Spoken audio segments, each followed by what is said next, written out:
বন্ধুরা, আমি এই ইনকিউবেটরটা বানিয়েছি।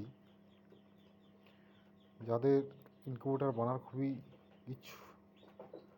ইচ্ছুক বা দরকার, তা আমার সঙ্গে যোগাযোগ করতে পারেন।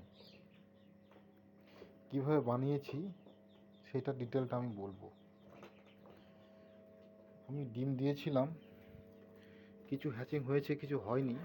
এই যে দেখতে পাচ্ছেন, হ্যাচিং হওয়া বাদ ছিল, এটা হ্যাচিং হয়েছে, দেখতেই পাচ্ছেন।